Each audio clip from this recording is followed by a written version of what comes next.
C'est une épreuve unique au monde. 250 km pendant 6 jours, dans la chaleur du Sahara, avec obligation de porter son matériel. Le marathon des sables, une course éprouvante mais qui attire toujours autant de monde. Ils seront encore 1200 à braver les dunes cette année. Du sable encore, mais un autre décor. Près de Reims, 3 participants se préparent. Pour Guillaume et Franck, aguerris aux longues distances, ce sera une première. Tous deux ont déjà hâte d'y être. Quand on est amateur de courses longues, tout le monde rêve à un moment donné de faire ce marathon des sables dans un décor de rêve.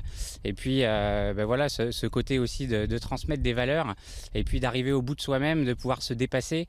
Voilà, c'était effectivement un défi important pour moi. Le marathon des sables, c'est mon rêve de jeunesse en fait. J'ai toujours voulu faire cette course-là.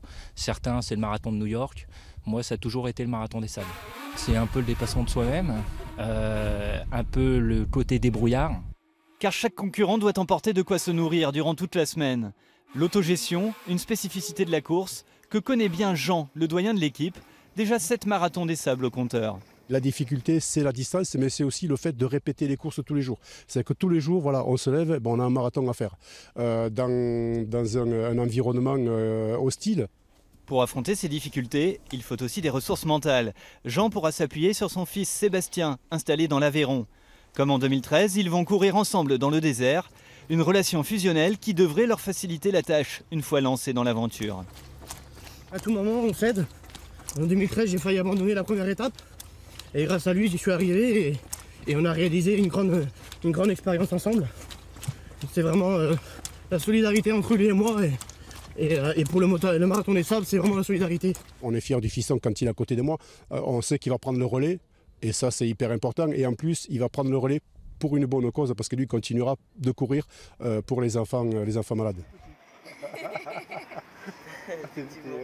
Des enfants comme Estelle et Enzo qui ont dû combattre un cancer pendant plusieurs mois. Ces 2 lycéens rémois ont été invités au Maroc pour vivre la fin de la course et soutenir l'équipe Roseau des Sables. On va les visiter un peu, on va les accompagner durant leur course.